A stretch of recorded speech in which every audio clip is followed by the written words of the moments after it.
Hello, everyone, and welcome to the Stephen King Cast, one man's musings on the works of Stephen King. Once I reviewed each of his works in the chronological order of publication, but Ka is a wheel, it all goes round again, and here I am once more to examine each of the endings of the works of Stephen King to determine whether or not King deserves his reputation for having an inability to successfully land his endings. The focus of the podcast is going to be to examine the climax, following action, and resolution of the endings of each of his novels and break it down by character, themes, conflict, and plot to determine whether or not it meets the criteria of being an objectively good ending. I will also weigh in on whether or not I like the ending. So today what we are going to be discussing is the conclusion to the last Castle Rock story, Needful Things. And I was excited to get back into Needful Things because, as I've said over the last couple episodes, we have hit a point in King's publishing career in which he is dipping into very big ideas and more overt displays of magic and supernaturalism. He still keeps his worlds grounded in a recognizable reality through the character interactions and the setting, in this case of Castle Rock. But we're seeing the scope of the stories start to expand and have it filled with, like I said, more supernaturalism and characters who are, in this case of Leland Gaunt, incredibly outwardly villainous, and characters using literal magic. And this, for some people, is a turnoff, who want more quote-unquote grounded stories from King. And that's understandable. So I went into this wondering what Castle Rock was going to look like once I just analyzed the ending itself. Before I get any further, I'm going to read the Wikipedia summary so that we have a basis to talk about the ending. A new shop named Needful Things opens in the town of Castle Rock, Maine, sparking the curiosity of its citizens. The proprietor, Leland Gaunt, is a charming elderly gentleman who always seems to have an item in stock that is perfectly suited to any customer who comes through his door. The prices are surprisingly low, considering the merchandise, such as a rare Sandy Koufax baseball card, a carnival glass lampshade, a fragment of wood to believe from Noah's Ark, but he expects each customer to also play a little prank on someone else in town. Gaunt knows about the long-standing private grudges, arguments, and feuds between the various townspeople, and the pranks are his means of forcing them to escalate until the whole town is eventually caught up in madness and violence.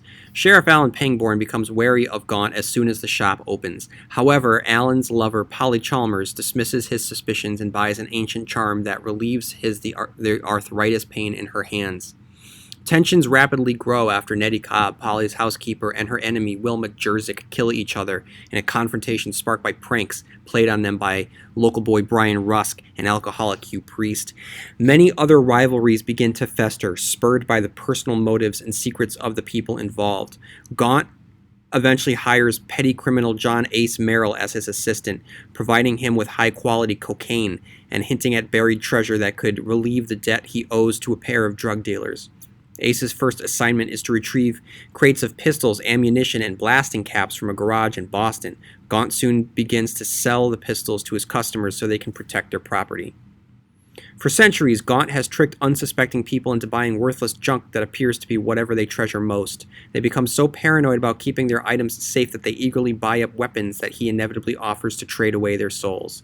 Ace begins to suspect the supernatural background of his new employer, but Gaunt keeps him in line through intimidation and promises of revenge against Alan and the town.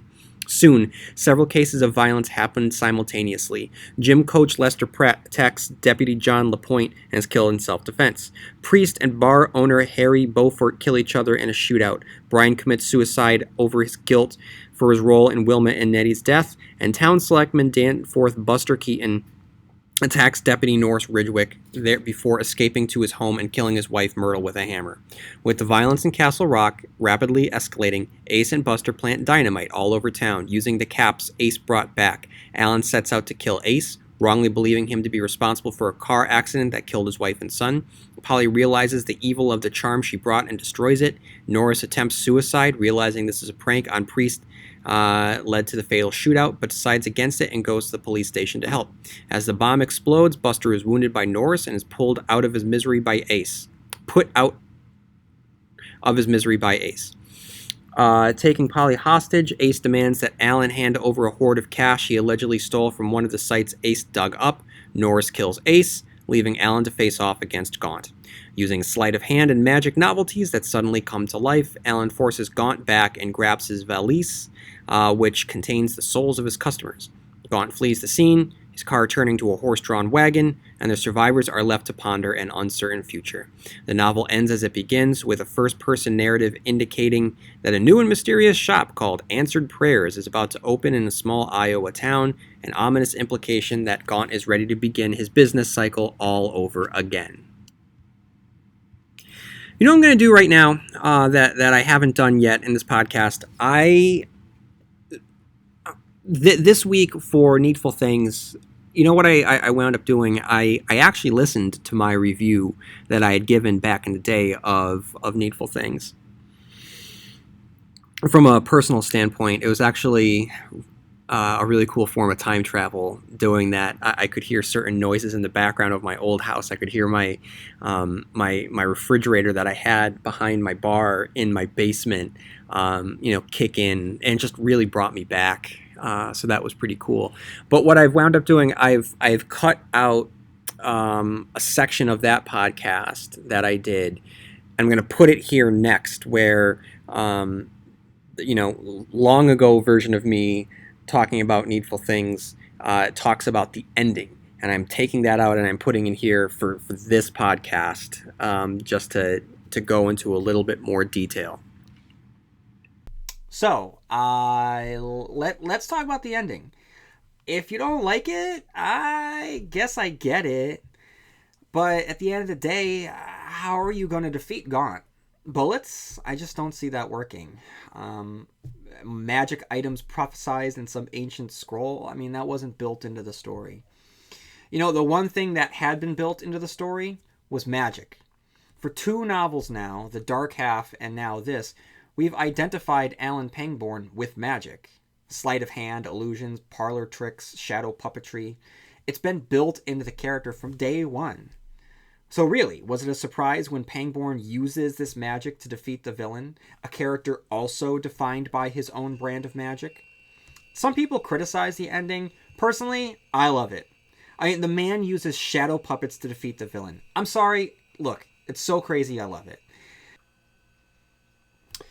Plus, King has about 10 pages left for the tale about his most famous town, so he even works in that sort of trip down memory lane callback that television series finales tend to incorporate into their story to remind the viewers of all of the memories he or she might have had on that show. So on page 678, King writes, Alan felt his belly try to fold in on itself, but he didn't move. Instead, prompted by some instinct he made no effort to understand, he put his hands together in front of the station wagon's left headlight. He crossed them, made a bird shape, and began to bend his wrists rapidly back and forth. The sparrows are flying again, Mr. Gaunt, he thought. A large projected shadow bird, more hawk than sparrow and unsettlingly realistic for an insubstantial shade, suddenly flapped across the false front of Needful Things. Gaunt saw it from the corner of his eye, whirled towards it, gasped, and retreated again. Get out of town, my friend, Alan said. He rearranged his hands, and now a large shadow dog, perhaps a St. Bernard, slouched across the front of you so-and-so in the spotlight thrown by the station wagon's headlights. And somewhere near, perhaps coincidentally, perhaps not, a dog began to bark. A large one by that sound. That's just the warm-up. When Gaunt goes for his bag, King unleashes Pangborn's potential. On page 679, King writes, Abracadabra. Look, listen, this is the thing. I love it. I love this. And just as I started to read it, I realized that some people out there probably are rolling their eyes, but I love this. That this is the smile you son of a bitch moment. "Abracadabra, you lying F," he cried, and what suddenly bloomed in his hand was not a bouquet of flowers, but a blazing bouquet of light that lit Upper Main Street with a fabulous, shifting radiance. Yet he realized the colors rising from his fist in an incredible fountain were one color, as all the colors translated by a glass prism or rainbow in the air are all one color. He felt a jolt of power run up his arm, and for a moment he was filled with a great and incoherent ecstasy. The white! The coming of the white! Gaunt howled with pain and rage and fear, but did not back away. Perhaps it was as Alan had suggested. It had been so long since he had lost the game that he had forgotten how. He had tried to dive in below the bouquet of light shimmering over Alan's closed hand, and just for a moment his fingers actually touched the handles of the valise between Alan's feet. Suddenly a foot clad in a bedroom slipper appeared, Polly's foot. She stamped down on Gaunt's hand. "Leave it alone," she stamped. And he continues to write. "I'm telling you for the last time to get out," he said in a voice he did not recognize as his own. It was too strong, too sure, too full of power. He understood he probably could not put an end to the thing which crouched before him with one cringing hand raised to shield its face from the shifting spectrum of light, but he could make it be gone. Tonight that power was his, if he dared to use it, if he dared to stand and be true. Alan uses this power that courses through him to release the souls of the townsfolk. It is such a triumphant scene that reminds me of a certain scene with Father Callahan in the Dark Tower.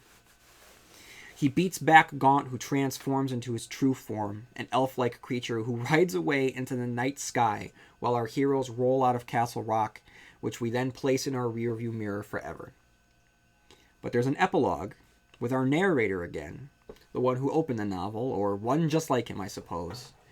There's a narrator like this in every town, I guess, and the novel ends as it began, with a gossipy rundown of the townspeople and the arrival of a new store, one that we find all too familiar. So before I get in my final thoughts, I just want to talk about the tone of this book. You know, I just need to stress the wonderful, wonderful tone of this book. You know, I didn't catch it during my first read. I was too young to do so. But now it's clear that King has crafted a tale that's just as funny as it is dark. You know, Salem's Lot was a serious examination on the life and death of a small town. But here, King lampoons the small town trivialities with a grand flourish. It's as if we should see the characters not through the eyes of any of the townsfolk, but through the eyes of Leland Gaunt, who treats the destruction of each soul as entertainment. And who can blame him? It's entertaining! And the amount of time they spend on their petty little insecurities and anxieties, you kind of want to see their downfalls. I mean, just look at what he writes on page 37. You know, it's a condemnation of the citizens of a small New England town, which he refers to as hicks. When a new shop opens in a small New England town, the residents, hicks though they may be in many other things, display a cosmopolitan attitude which their city cousins can rarely match. In New York or Los Angeles, a new gallery may attract a little knot of might-be patrons and simple lookers-on before the doors are opened for the first time. A new club may even garner a line, and police barricades with paparazzi armed with gadget bads and telephoto lenses standing expectantly beyond them. There is an excited hum of conversation, as among theater-goers on Broadway before the opening of a new play which, smash hit or drop-dead flop, is sure to cause comment.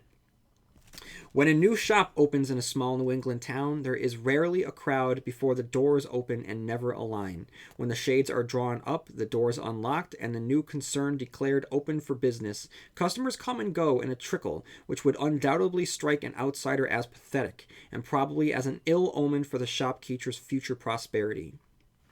What seems like a lack of interest often masks keen anticipation and even keener observation. And he just goes on to just write these ridiculous social etiquettes that one must follow when a new shop opens in town. I mean, it is absurd how many rules need to be followed, and shows just how foolish the characters look by placing so much importance on an unimportant event. All right, back to the present. I could have included I could have included a lot more. So I would recommend, actually, if you haven't done so or haven't done so in a while, go back and listen to my 2-part review of Needful Things. For all of my thoughts on the ending, I go into a lot of detail in all of the events occurring as the town explodes and implodes upon itself in a way that I don't remember doing that first time around, and I thought it was a good synopsis of everything that occurs. So let's establish our criteria for a good ending, keeping in mind everything that I had just included and discussed that first time around. So the criteria for a good ending: does it provide an appropriate conclusion for its characters that are consistent with the characters' actions, conflicts, or themes from the book? So let's look at Gaunt first. He is a character that is outside the traditional normal hustle and bustle of the town, and he knows exactly how to play everyone. He's a commenter on small town life and is a mustache twirling villain. And to have this character who puffed himself up throughout the entirety of the novel be a squealing, mewling, begging, pathetic wretch at the end, just done away with someone that finally stands up to him. I think that it's very much in line with the character as he was established. He's not some strong villainous creature. He is a manipulator. He is a parasite on this town. And so to have that parasite be confronted and forced out and pulled out of the host body by Alan Pangborn, I think that's completely appropriate for that character. And who else? Polly. Throughout the entirety of the novel, Polly had been struggling with her past, with her child, with her arthritis, and she is given probably the most traditional Stephen King horror moment with the spider in the bathtub in the house and her coming to her senses. She is put in a damsel in distress role that isn't ideal. However, I don't think it's much of a detraction, because in the end, she chooses the present and she chooses Alan, and she gets over the guilt and the pain of her past in a way that is very cathartic. So though she winds up getting the gun to her head at the end, that moment actually is subverted through Norris saving the day rather than Alan. So the whole scene itself is a subversion. And let's talk about Alan. As stated in the part of the original review that I just included, this is a character who comes in at the end and uses magic, not his guns, not law. He uses a different kind of law. He uses a magical law. He uses the law of the white, which is given by name in this book, and this is a force that King has been expanding throughout his bibliography for years, and at this time he's really starting to solidify it. So he is a lawman in the sense that the gunslinger is a lawman. And at the times, Roland the Gunslinger uses, the powers of his of Ka and his Ka-tet, not just his guns. And similarly, Alan, he is able to brandish literal magic from a higher law to vanquish the criminal that has come to town. So if you look at it that way, it's consistent. Also, as stated, magic had been seated within this character from the get-go, and this is a character that has rubbed up against supernaturalism and magic before in the pages of the Dark Half. So to see him utilize his magical flourishes to its fullest degree is within what the character had been established. So I think that it is an appropriate conclusion for this character as well. And the confrontation itself between Gaunt and Alan is something that had been teased throughout the book, and King had done a great job at having Gaunt hide from Alan, and circumstances having Alan not be able to get to the shop itself. So through the keeping them apart from each other, it has shown that Alan had sort of suspected something around this shop and Gaunt, and then it also had shown that Gaunt is a coward. So their ultimate confrontation with one another is in line with what he had established both of them being. Does it successfully wrap up the plot, specifically to the events built upon one another? Yes, absolutely. From the second that Gaunt comes to town, he had been pitting the characters against each other, and this is the explosive conclusion to that, where the town is literally blown apart due to his machinations. This is a big ending in terms of plot, and I think that's incredibly successful. Does the conclusion serve the theme, symbolism, and motifs? Yeah. I mean, materialism and the corruption of our values due to commercialism and the worst aspects of capitalism and the way in which we just hoard items.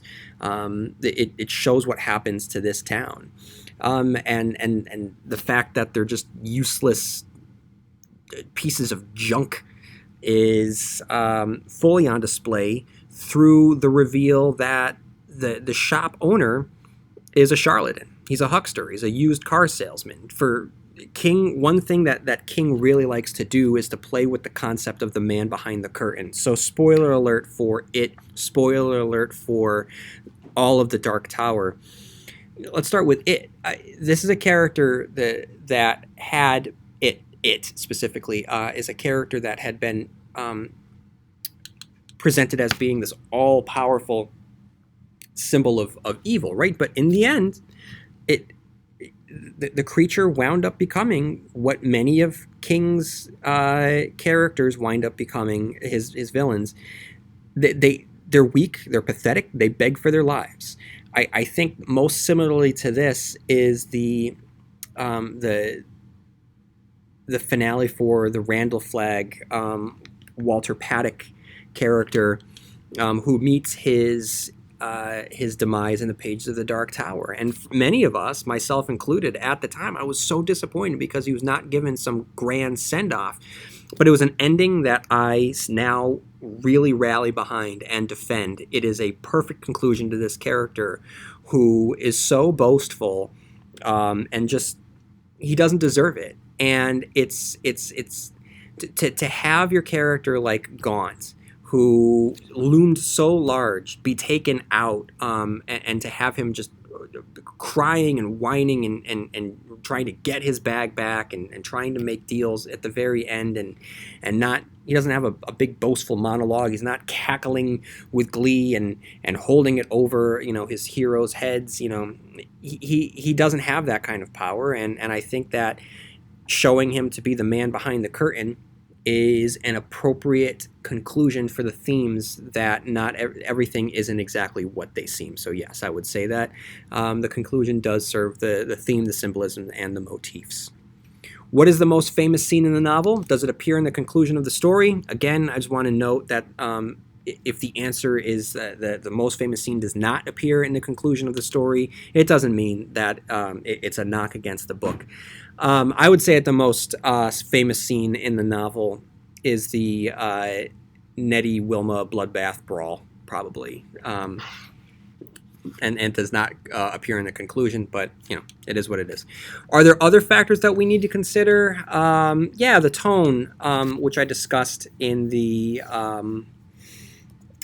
snippet of the podcast from last time, or from the full review of Needful Things. The tone is not a straight horror. It is a scathing parody and commentary satire on small-town life that I think needs to be considered when discussing this book, especially the ending. Okay. And, of course, the fantastical nature of the ending. Fantastical endings that come out of the blue probably are not so good. Fantastical endings that come from fantastical buildups are consistent. And I think that this is a consistent ending to what King had established. So, first question is, do I like the ending? The answer is yes. The next question is this. Is it an objectively good ending using the criteria that we had discussed? Yes, I would say that it is.